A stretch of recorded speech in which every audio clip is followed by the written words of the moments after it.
Good morning mga kabisote! Halika, samahan nyo akong mulit maglalamas na naman tayo ng mga sangkap para sa ating simpleng pananghalian. Let's go! First step, maggigisa muna tayo ng ating aromatics, luya, bawang at sibuyas. And then, isunod na natin yung minarinate natin na manok sa patis at paminta.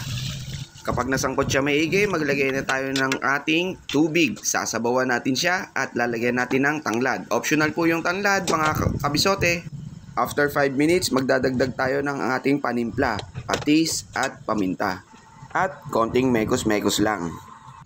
Ganyang sabaw ang gusto nating ma-achieve mga kabisote. After 2 to 3 minutes, ilagay na natin yung papaya natin. At atin itong palalambutin ng mga 2 hanggang 3 minuto. Takpan lang natin para mabilis lumambot. Finishing touches na to, ilagay na natin ang siling panigang at ang dahon ng sili natin.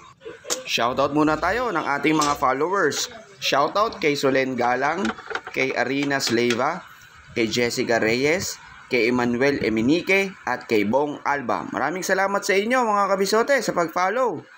Paki-like, comment, follow, and share na lang po ang mga vlog natin para makatulong din po ito sa iba. Ang mga simpleng recipe natin. Isang kembot na lang. Oh, ano pang hinihintay mo kabisote? Tara, kakain na!